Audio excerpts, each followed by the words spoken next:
Assalamualaikum warahmatullahi wabarakatuh. Anak-anakku semuanya, apa kabar kalian di rumah? Saya harap semuanya baik-baik saja. Alhamdulillah, hari ini kita ketemu lagi untuk melanjutkan pembelajaran IPA yang hari ini akan membahas mengenai pencernaan pada manusia. Tetapi sebelum itu kita akan mereview dulu pertemuan kita yang terakhir, yaitu gerak yang kelima. Sesuai dengan beberapa permintaan, jadi mulai sekarang saya beri review untuk materi yang sebelumnya, atau kalau nanti memang diperlukan akan saya review materi-materi yang sebelumnya. Kemarin saya memberikan evaluasi nomor 1, berilah contoh masing-masing satu untuk GLBB, GLB, dan GLBB, baik yang dipercepat maupun diperlambat. Saya yakin untuk yang nomor 1 ini tidak ada kesulitan ya. Ini termasuk soal yang mudah. Terus untuk yang nomor 2, berikut adalah hal-hal yang benar terkait dengan gerak lurus beraturan. Coba mana anak-anak yang jawabannya benar? Nomor 1 benar ya. Nomor 2 juga benar. Nomor 3 juga benar. Nomor 4, mobil melaju konstan, berarti juga benar. Yang nomor 7, nomor 5, jarak tempuhnya sama untuk setiap selang waktu yang sama, juga benar. Jadi nomor 2 ini semuanya benar. Untuk nomor 3, menurut kalian manakah di antara gambar A dan gambar B yang merupakan GLBB dipercepat? Anak-anak tidak usah bingung, bisa kalian logika bahwa kalau gambarnya seperti A dan B tentunya berbeda ya. Kira-kira jawabanmu mana, A atau B? A ya? Ya, pintar. Mengapa A? Karena dari sini kita bisa lihat kecepatannya semakin lama semakin bertambah. Dimana mulai dari sini dia semakin dipercepat, dan seterusnya. Ya, mulai dari sini dia mulai dipercepat, dan seterusnya. Kalau ini jelas semakin lama semakin lambat. Nggak sulit kan? Nomor 4 atau yang terakhir, ketika Siva bersepeda ke sekolah, perubahan jaraknya ia catat dalam tabel berikut. Ini juga tidak sulit anak-anak. Apakah gerak yang dilakukan Siva termasuk GLB atau GLBB? Ya, kalian tahu kalau GLB itu beraturan, kalau GLBB itu tidak beraturan. Nah, dari tabel ini kalian bisa lihat jaraknya setiap waktu gimana. Nah, ini ya, jaraknya berubah atau beraturan? Berubah, berarti termasuk GLBB. Dipercepat atau diperlambat? Dipercepat, iya pinter. Oke anak-anak, untuk hari ini kita akan belajar tentang sistem pencernaan pada manusia. Saya harapkan untuk yang sistem gerak mulai dari 1, 2, 3, 4, 5 benar-benar sudah tidak ada kesulitan lagi. Tugas-tugasnya saya harapkan semuanya sudah tuntas. Tetapi jangan khawatir, yang belum tetap saya rekap, saya laporkan kepada wali kelas masing-masing. Nanti tetap akan menjadi tanggungan kalian. Kalau sampai nanti pertemuan atau sampai sudah tatap muka tetap tidak dikerjakan atau belum dikerjakan, jangan khawatir, tetap akan saya tagih, akan saya minta. Anak-anak, untuk mengawali pembelajaran pada pertemuan kali ini, marilah kita berdoa semoga apa yang kita pelajari hari ini bisa bermanfaat untuk kehidupan kita nanti dan mudah kita terima. Bismillahirrahmanirrahim. Raditu billahi robba wa bil islami dina wa bi Muhammadin nabiyya wa rasulah, rabbi zidni ilman nafi'ah warzuqni fahma. Amin amin ya rabbal alamin. Untuk pertemuan kali ini kita akan belajar mengenai sistem pencernaan pada manusia. Jadi kita belajar tentang biologi lagi, sistem pencernaan pada manusia. Diharapkan setelah mempelajari materi ini, kalian akan memahami berbagai sistem dalam kehidupan manusia yang nantinya setelah pembelajaran kalian dapat mendeskripsikan sistem pencernaan pada manusia dan hubungannya dengan kesehatan. Nah, untuk ruang lingkupnya anak-anakku semuanya bisa kalian lihat bahwasanya sistem pencernaan pada manusia itu saya bagi menjadi 3. Yang pertama adalah apa yang dicerna, yaitu makanannya. Terus nomor 2, organ apa saja atau apa alatnya untuk mencerna. Yang nomor 3, gangguan-gangguan apa yang mungkin terjadi pada sistem tersebut. Sekali lagi, sistem pencernaan ini saya bagi 3. Nomor 1 adalah apa yang dicerna. Nomor 2, alat apa yang digunakan untuk mencerna. Yang nomor 3, gangguan-gangguan apa saja yang mungkin terjadi pada sistem pencernaan tersebut.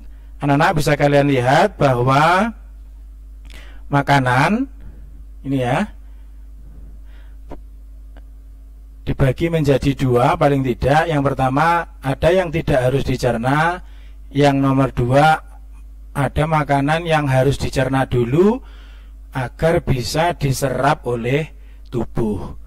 Kalau yang sebelah sini, mineral dan vitamin itu tidak harus dicerna untuk bisa diserap oleh tubuh. Nanti jadi yang kita bahas lebih lanjut adalah khususnya terkait dengan karbohidrat, lemak, dan protein. Meskipun nanti kita juga membahas tentang vitamin dan mineral. Terus untuk organ-organnya, apa saja yang terlibat dalam pencernaan, bisa kalian baca ruang lingkupnya, mulai dari makanan masuk ke mulut, kemudian turun ke kerongkongan, ke lambung, kemudian akan turun ke usus halus, di mana usus halus terdiri dari usus 12 jari, usus kosong, dan usus penyerapan. Kemudian akan dilanjutkan dengan usus besar yang terdiri dari usus buntu, umbai cacing, rektum, dan anus. Yang terakhir untuk pembagiannya, nanti kita juga akan mempelajari tentang gangguan-gangguan pada sistem pencernaan. Nanti kita akan lihat pada slide terakhir. Anakku semuanya, apakah yang dimaksud dengan sistem pencernaan? Kalian harus tahu bahwasanya yang namanya sistem itu berarti pasti terdiri dari gabungan berbagai macam organ. Sistem pencernaan berarti terdiri dari berbagai macam organ, ya. Jadi dia tidak bisa bekerja sendiri, tetapi adalah merupakan gabungan.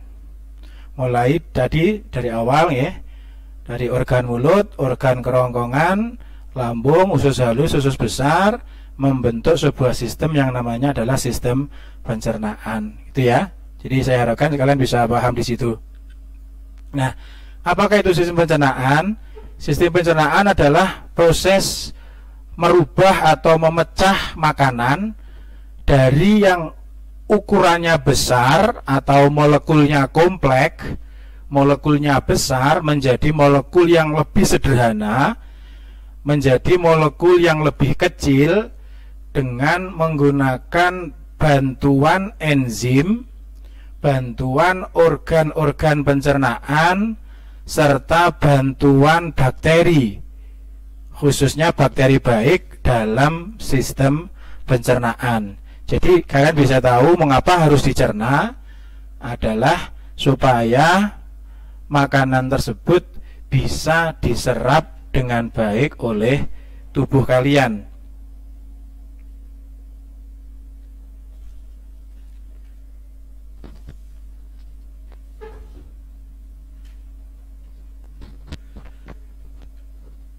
anak-anakku semuanya,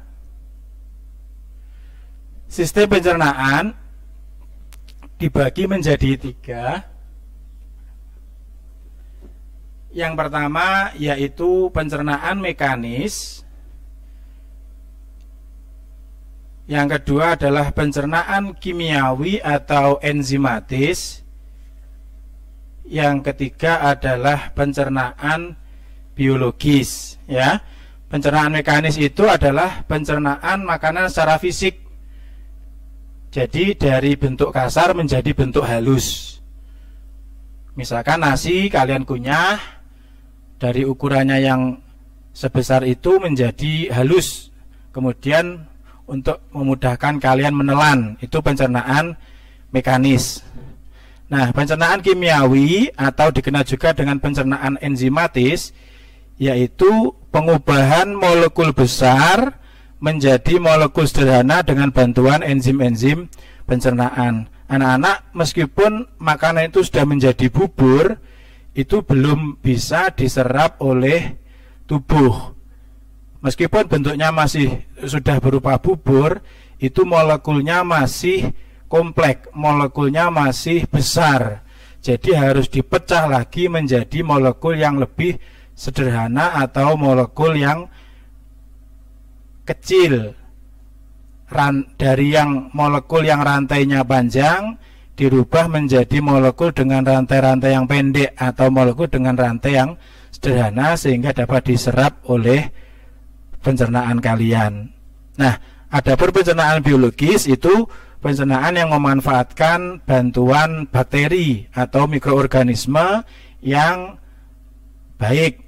Misalkan kalian meminum yogurt atau meminum produk-produk semacam Yakult itu ya, itu juga akan membantu pencernaan di dalam tubuh kalian. Bisa dipahami ya anak-anak? Nah, yang pertama,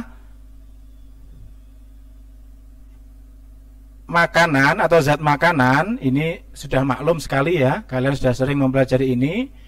Paling tidak ada karbohidrat, lemak, protein, dan mineral. Oleh karena itu tidak akan saya jelaskan lebih lanjut. Tugas kalian untuk belajar, untuk mengulang pelajaran ini, saya berikan contoh. Misalkan karbohidrat itu jenisnya ada gula, ada amilum, ada selulosa atau serat, ya, sumbernya bisa nasi, bisa kentang, fungsinya sebagai sumber energi. Saya yakin kalian tidak akan kesulitan untuk membahas zat makanan ini. Lemak, ada lemak hewani, nabati, dan seterusnya ya. Silakan dipelajari lebih lanjut untuk zat-zat makanan ini. Nanti pada pertemuan berikutnya kita juga akan mempelajari uji bahan makanan yang juga tidak jauh dari zat-zat makanan yang kita pelajari pada pertemuan kali ini. Saya lanjutkan ke organnya. Anak-anakku semuanya, untuk pertemuan kali ini kita akan fokus kepada organ-organ yang terlibat dalam pencernaan, yaitu yang pertama seperti tadi sudah saya sampaikan, dimulai dari mulut ya, atau di mulut ada lidah dan gigi, kemudian masuk ke esofagus atau kerongkongan, berikutnya akan ke lambung, usus besar, usus halus, sampai terakhir akan keluar melalui anus ya. Akan kita lihat masing-masing lebih lanjut. Nah, untuk organ pencernaan yang pertama, mulut. Mulut merupakan organ pencernaan yang pertama bertugas dalam proses pencernaan makanan ya. Saya yakin kalian juga tahu. Fungsi utama mulut adalah untuk menghancurkan makanan sehingga ukurannya cukup kecil untuk dapat kalian telan, untuk dapat masuk ke dalam perut kalian. Mulut dapat menghaluskan makanan karena di dalam mulut terdapat gigi, nih ya, terdapat gigi dan lidah. Gigi berfungsi untuk menghancurkan makanan, sedangkan lidah fungsinya untuk membolak-balikkan makanan sehingga semua makanan dapat dihancurkan secara merata oleh gigi kalian. Selain itu, lidah juga berfungsi untuk membantu kalian dalam menelan makanan, di mana gigi dan lidah termasuk proses pencernaan secara mekanis. Oke, pencernaan secara mekanis. Jadi dari ukuran besar dirubah menjadi ke ukuran yang lebih kecil. Itu namanya pencernaan mekanis. Anak-anakku semuanya, selain mencerna makanan secara mekanis, ya, di dalam mulut kalian sini juga terjadi pencernaan secara kimiawi. Ya, pencernaan kimiawi tersebut terjadi karena adanya kelenjar air liur yang menghasilkan ludah yang mengandung air, lendir, dan juga enzim petialin. Saya ulangi, air, lendir, dan enzim petialin. Air dan lendir berguna untuk melumasi rongga mulut dan membantu pada saat kalian menelan. Ya, di sini ya, biar mudah menelan tidak sakit, itu dibantu dengan adanya air dan lendir. Adapun enzim petialin berfungsi mengubah amilum menjadi karbohidrat yang lebih sederhana, yaitu maltosa. Makanya saya sampaikan tadi di awal bahwa di mulut itu sudah terjadi pencernaan enzimatis dari yang ukurannya besar atau makromolekul, yaitu amilum, dirubah menjadi ukurannya yang lebih kecil atau sederhana, yaitu maltosa. Ya, kalau kalian mengunyah nasi cukup lama, ya, dikunyah terus, itu lama-lama akan terasa manis. Mengapa kok terasa makin lama semakin manis? Karena nasi kalian yang semula berwujud amilum sekarang sudah berubah menjadi maltosa, gitu ya. Mengapa nasi kalau dikunyah lebih lama akhirnya akan menjadi lebih manis. Jadi dengan adanya hal-hal yang semacam ini, kalian tentunya harus lebih banyak bersyukur, ya.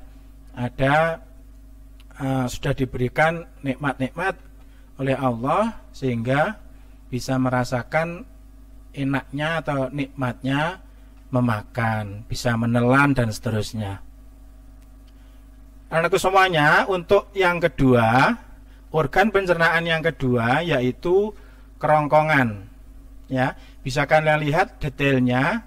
Ini misalkan makanannya, ya. Ini makanannya, ini lidah kalian, ini gigi kalian. Nah, di sini makanan akan masuk. Ya, makanannya akan masuk ke lambung melalui saluran yang disebut dengan kerongkongan. Nah, ini akan masuk melalui kerongkongan. Kerongkongan atau esofagus berfungsi menyalurkan makanan dari mulut menuju ke lambung. Nanti berikutnya di sini lambung. Ya. Di dalam leher kalian seharusnya atau sesungguhnya terdapat dua saluran, yaitu kerongkongan, ini ya. Ini, nah ini. Dan yang satunya adalah tenggorokan atau trakea. Jadi di sini beda saluran. Ada dua. Makanya kalau kita makan itu tidak boleh sambil ngomong, karena di sini ada dua saluran sedangkan mulutnya ada satu, ya. Biar makanannya tidak masuk ke dalam tenggorokan kalian atau ke dalam saluran pernafasan. Kalau ini adalah saluran makanan, yang ini adalah saluran pernafasan, maka biasanya kalau kita makan, tata keramanya adalah kita dilarang untuk berbicara. Mengapa dilarang berbicara? Karena dikhawatirkan ada makanan yang seharusnya masuk ke kerongkongan, dikhawatirkan akan masuk ke tenggorokan. Nah, di sini kalian mempunyai katup kecil yang namanya adalah epiglotis. Yang namanya adalah katup kecil atau epiglotis, ya, yang fungsinya adalah menutup persimpangan dua saluran tersebut. Oke ya. Itu anak-anakku semuanya, pada saat melewati kerongkongan, makanan dari sini ya akan didorong masuk ke dalam lambung oleh adanya gerak peristaltik, gerak meremas-remas yang dilakukan oleh otot yang dimana hal itu terjadi karena dinding kerongkongan tersusun atas otot polos yang melingkar dan memanjang yang berkontraksi secara bergantian. Akibatnya makanan kalian akan berangsur-angsur terdorong masuk ke dalam lambung. Ya, bisa kalian lihat ini. Nah, ini adalah ilustrasi dari gerak peristaltik. Makanan masuk ke sini, ya. Kemudian ototnya kontraksi. Nah, ototnya kontraksi ini ya, ini kontraksi itu mengejang. Akhirnya makanannya terdorong turun. Nah, nanti kalau sudah di sini relaksasi berarti makanan ini akan terdorong ke sini. Seperti kalian meremas-remas itu ya, meremas sehingga misalkan kalian meremas itu odol ya. Kalian remas pada bagian sini, maka odolnya akan turun ke sini. Nah, itu gambaran adanya gerak peristaltik. Pada bagian kerongkongan ini tidak terjadi pencernaan secara langsung. Jadi makanan hanya lewat saja. Oke, yang berikutnya yang ketiga adalah lambung. Anak-anakku semuanya, lambung kalian merupakan alat pencernaan yang bentuknya seperti ini, seperti kantong. Saya yakin kalian sudah sangat familiar ya. Misalkan pada iklan-iklan obat mah itu pasti ada gambar seperti ini. Anak-anakku semuanya, dinding lambung itu tersusun atas ini ya. Dinding lambung itu tersusun atas otot-otot yang memanjang, melingkar dan menyerong. Jadi ototnya ada yang ke sini, ada yang ke sini, ada yang miring gini. Jadi intinya lambung kalian itu bisa bergoyang-goyang sehingga makanan yang masuk ke dalamnya itu akan tercampur dengan sempurna. Jadi makanan yang masuk ke dalam lambung kalian akan dibolak-balik, diremas sehingga akan menjadi lebih halus. Bayangkan, ototnya dari sini ke sini, ada yang dari sini ke sini, ada yang dari sini ke sini. Nah, jadi pada semua sisinya itu bisa bergoyang, bisa atas bawah, bisa kiri kanan, bisa menyerong. Jadi goyangannya semuanya ke semua arah. Ini ya. Artinya apa?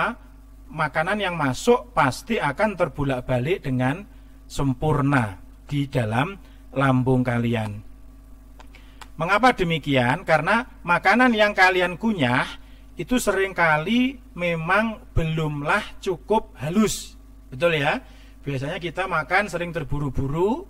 Jadi kalau dalam agama Islam paling tidak 33 kunyahan, mungkin masih baru 11 kunyahan karena keburu-buru sudah ditelan. Nah, itu akan mengganggu pencernaan kalian. Nah, makanan-makanan yang belum terlalu halus akan dihaluskan dalam lambung ini. Nah, oleh karena itu anak-anak, biar lambung kalian kerjanya tidak terlalu berat, maka kalian harus mengunyah makanan dengan baik ya. Nah, anakku semuanya, jadi yang pertama dengan adanya otot ini tadi di dalam lambung terjadi pencernaan apa? Mekanik atau enzimatis dengan adanya otot. Mekanis, betul. Jadi dengan menggoyang-goyang tadi berarti terjadi pencernaan mekanik. Nah, selain pencernaan mekanik di dalam lambung juga terjadi pencernaan secara enzimatis. Karena di dalam lambung itu terdapat cairan atau zat-zat yang cukup banyak. Yang pertama adalah air, yang kedua ada lendir, Yang ketiga ada asam lambung atau HCl, serta juga ada enzim renin dan juga ada enzim pepsinogen. Saya ulangi, ada air, ada lendir, ada asam lambung, ada enzim renin dan juga enzim pepsinogen. Oke ya, dicatat, jangan lupa. Karena sifatnya yang asam, cairan lambung dapat berfungsi untuk membunuh kuman. Nah, makanan-makanan kalian itu kan tidak semuanya steril, maka harus dihancurkan atau dimusnahkan zat-zat yang berbahaya itu menggunakan cairan lambung. Nah, lalu apa gunanya enzim renin? Enzim renin itu digunakan untuk menggumpalkan protein susu yang berguna pada saat kalian meminum susu, sehingga dapat dicerna lebih lanjut. Sedangkan pepsinogen akan diaktifkan oleh HCl menjadi pepsin yang nanti berguna untuk memecah protein menjadi pepton. Saya ulangi, pepsinogen akan diaktifkan oleh HCl atau asam lambung menjadi pepsin yang berfungsi memecah protein menjadi pepton ya. Saya harapkan kalian tidak bingung dan bisa mencatat dengan baik. Nah, yang nomor 4 atau yang berikutnya, organ pencernaannya adalah usus halus. Anak-anakku semuanya, setelah dicerna di lambung tadi ya, maka makanan akan masuk ke dalam usus halus. Usus halus kalian itu terdiri atas 3 bagian, yaitu usus 12 jari atau duodenum, kemudian usus kosong atau yeyunum, dan kemudian yang terakhir adalah usus penyerapan atau ileum. Ya, ini makanan masuk dari lambung, kemudian akan masuk ke dalam usus halus. Usus halus terdiri dari usus 12 jari, usus kosong, dan usus penyerapan atau ileum.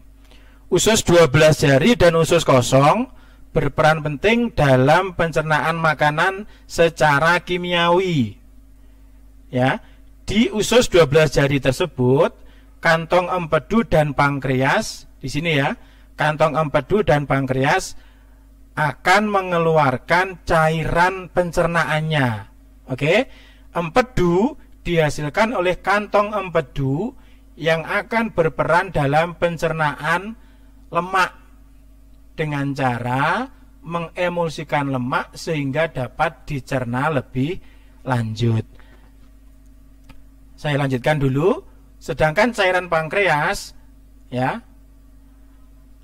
mengandung enzim-enzim pencernaan yang penting, yaitu tripsinogen, amilase, dan lipase.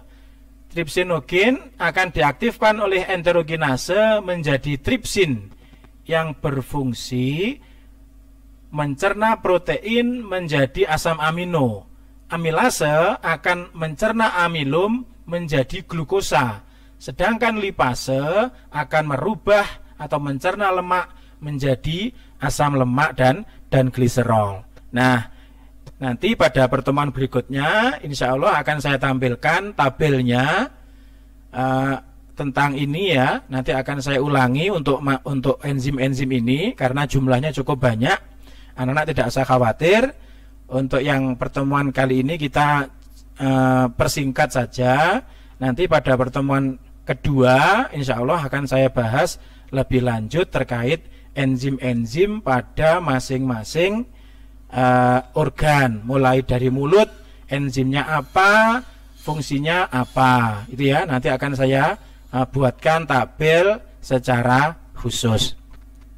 Nah, anakku semuanya, di sini di usus halus pencernaan makanan akan berakhir di ileum.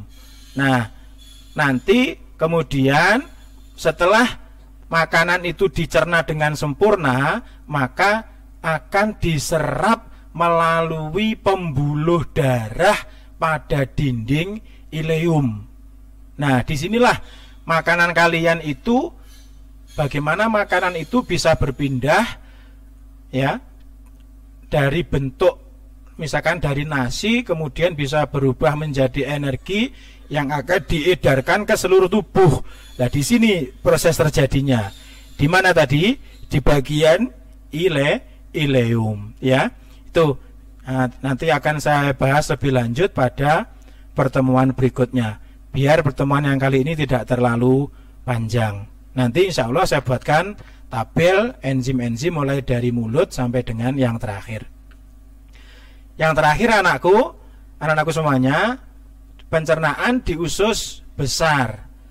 Nah, tentunya tidak semua zat makanan itu akan terserap dalam organ pencernaan, ya.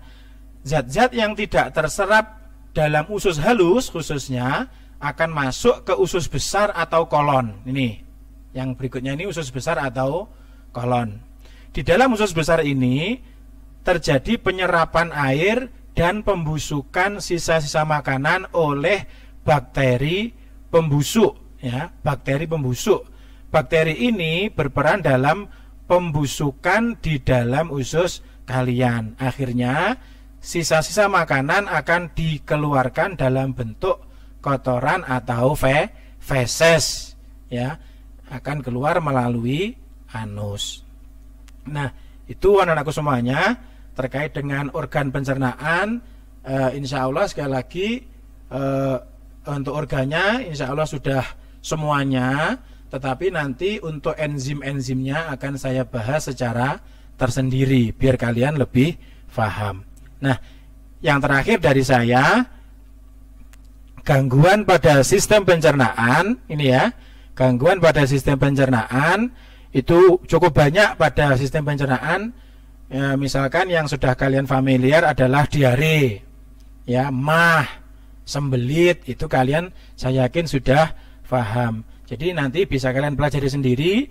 Misalkan diare artinya apa, ya, terjadi karena apa, terus bagaimana cara mengatasinya. Ini saya harapkan kalian nanti akan pelajari lebih lanjut.